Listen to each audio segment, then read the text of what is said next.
Learn Japanese history. We are your navigators, Taro and Hanako. Welcome back.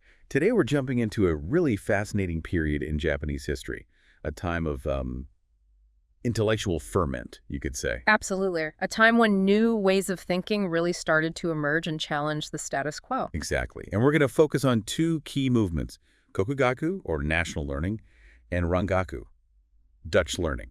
Right. And our goal here is to kind of unpack why these popped up when they did and, what they really tell us about Japan during this crucial time. It's important to remember, isn't it, that these ideas didn't just appear in a vacuum.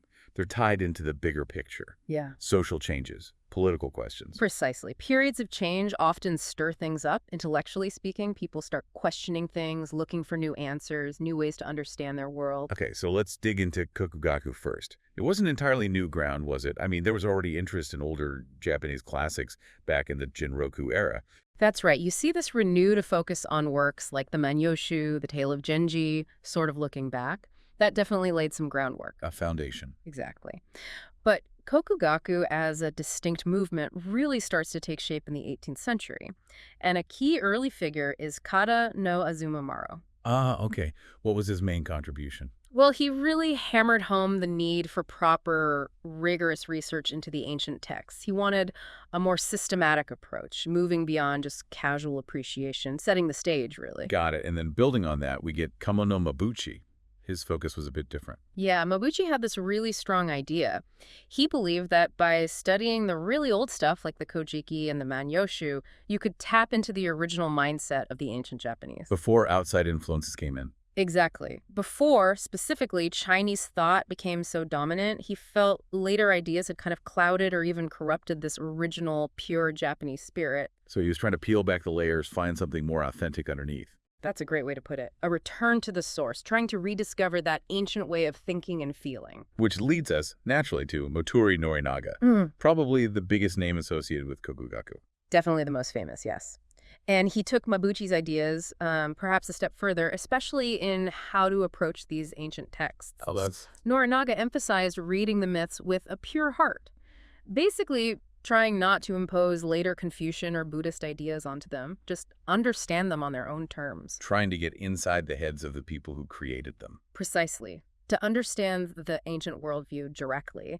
And his massive commentary on the Kojiki Den, well, that was his life's work. Just incredible dedication. It really is astonishing. And we should also mention Hanawa Hokiichi, a remarkable figure. Absolutely remarkable. Blind from a young age, yet he became this huge force in promoting Kokugaku. He even got government backing. He did. He established the Wagaku Kodansho, an institute for Japanese studies, with official support. And his biggest legacy is probably the Gunsho Ruiju. That massive collection of books. Unbelievably massive. He compiled and published this huge range of texts, preserving so much knowledge, an invaluable contribution. So Kokugaku is building momentum, focusing inward on Japan's roots. But it kept evolving, right, after Norinaga? Oh, yes. It didn't stay static.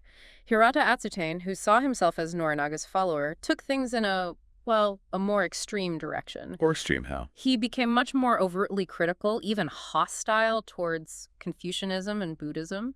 Really rejected them as foreign and harmful. So a stronger sense of us versus them. You could say that. This contributed to a growing nativist sentiment, the idea that foreign things were inherently suspect, leading to a much more Japan-centric ideology in some circles. And how did this connect with what was happening externally? Foreign ships starting to show up. That's where Kokugaku really feeds into the political situation. The movement's focus on an idealized ancient past ruled by the emperor that directly boosted Sano thought. Reverence for the emperor. So when Western powers started pressing Japan to open up, this Sano idea combined with anti-foreign sentiment. And you get Sono joy. Revere the emperor, expel the barbarian. Exactly. It became a powerful rallying cry, deeply influenced by these Kokugaku ideas about Japan's unique identity and the emperor's central role. Okay, so that's Kokugaku, a powerful force looking inward. Now let's switch gears to Rangaku, Dutch learning. The name itself tells us something. Why Dutch? Well, it comes down to Japan's isolation policy, sakoku. The Dutch were basically the only Europeans allowed significant trade and contact, and even that was heavily restricted to Dejima, the island in Nagasaki Harbor. So Western knowledge, especially science, mostly filtered in through Dutch channels. That's right, Dutch books, Dutch traders, Dutch physicians, they were the main conduit. And like Kokugaku, this interest didn't just appear suddenly. No, you see hints earlier. People like Arai Hakuseki in the early 1700s were already curious about Western science. And later, Shogun Yoshimune relaxed the rules slightly on importing Chinese translations of Western books. That helped. But the big breakthrough moment seems to be that anatomy text, the Ontlied Kundige Tafelen. Oh, absolutely pivotal. That was a Dutch anatomical atlas. Translating it led directly to the Kaitai Shinsho, the new book of anatomy, in 1774. And that was a game changer. Huge, because it was based on actual human dissection and observation, which flew in the face of traditional medical knowledge derived mainly from Chinese texts. It represented a whole new way of understanding the body. The translation process itself must have been brutal. You mentioned no dictionaries, limited Dutch skills. Unbelievably difficult. Sugita Genpaku, Minori Otaku, Nakagawa Junan. These guys were pioneers facing a monumental task. Genpaku later wrote about it in his Rengaku Kotohajime, Beginnings of Dutch Studies. What did he say? He described feeling totally lost, like being adrift on a vast ocean with no map. He mentioned how deciphering even simple sentences, like describing where an eyebrow is, took days of comparing the Dutch text to the illustrations. Wow. Just painstakingly piecing it together. There's that story about the word for eyebrow itself causing confusion. That's the one. It really highlights the sheer effort involved. Pure determination. Beyond anatomy, did this spark interest in other Western things? Technology? Definitely. People started getting fascinated by imported gadgets, things like thermometers, telescopes, tangible proof of Western scientific know-how. And the government, the shogunate, they started taking notice too. Gradually, yes. They saw the strategic value. They set up an astronomical observatory mid-century, and later, early 19th century, the Bansho Wage-goyu. The Bureau for Translating Barbarian Books. Right. Tasked specifically with translating European texts. It shows a grown official recognition that they needed to understand the West. And the vaccination centers, that seems pretty significant. Hugely significant for public health, based on Western medical practice. And interestingly, those early efforts later contributed to the founding of Tokyo University. Alongside official efforts, private individuals were key too. Absolutely crucial. You have figures like Philipp Franz von Siebold, a German doctor working with the Dutch at Dejima. He set up an academy. Yes, the Narataki Juku, just outside Nagasaki. It became a really important center, nurturing a lot of talented people who studied Western science and medicine under him. And there's that story about the hydrangea. Ah, yes, Siebold. He apparently named a species of Hydrangea otaxa after a Japanese woman he loved, Otaki. Though, scientifically, it's Hydrangea macrophylla, a little romantic footnote. And then in Osaka, there was Ogata Koan's Tekijuku. Another vital private academy. Tekijuku, or Tekitekisaijuku. Ogata Koan trained so many people there who became major figures later on. Like Fukuzawa Yukichi. Fukuzawa Yukichi, Omura Masujiro, names that become really important during the Meiji Restoration. These private schools were critical for spreading knowledge beyond just government circles. But it wasn't all smooth sailing. Engaging with the West came with risks, didn't it? The Morrison incident, for instance. Definitely. That incident in 1837 really highlighted the tensions. An unarmed American ship tried to return Japanese castaways and maybe open trade, but it was fired upon under the standing order to repel foreign vessels. And that caused debate. Yes, among some Rengaku scholars, people like Watanabe Kazan and Takano Choe, part of a study group called Shoshikai, criticized the government's hardline stance, basically saying Japan was falling behind technologically and needed to be more open. Which led to trouble for them. Big trouble. The Bansha no Goku, the imprisonment of scholars, they were arrested, punished pretty severely, even after flimsy accusations of plotting to escape to some remote island were disproven.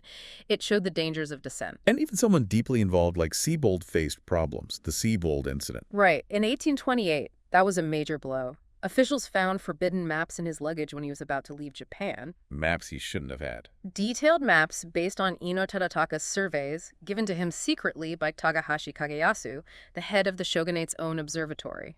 The crackdown was severe. People were arrested. Over 50 people. Takahashi himself died in prison. Siebold was expelled the next year. It really put a chill on things for a while. A dramatic story. Though Siebold did eventually return. He did, yes, after Japan opened up years later. And he was reunited with his daughter, Ina, who became one of Japan's first female doctors trained in Western medicine. Despite all these setbacks and risks, the work continued.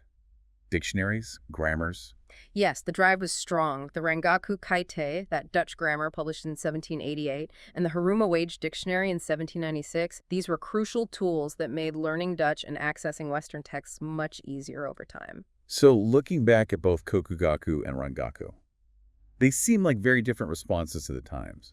One looking inward, the other outward. They definitely had different focuses, yes. Rediscovering an authentic Japanese past versus acquiring new knowledge from the West. But maybe connected somehow. I think so.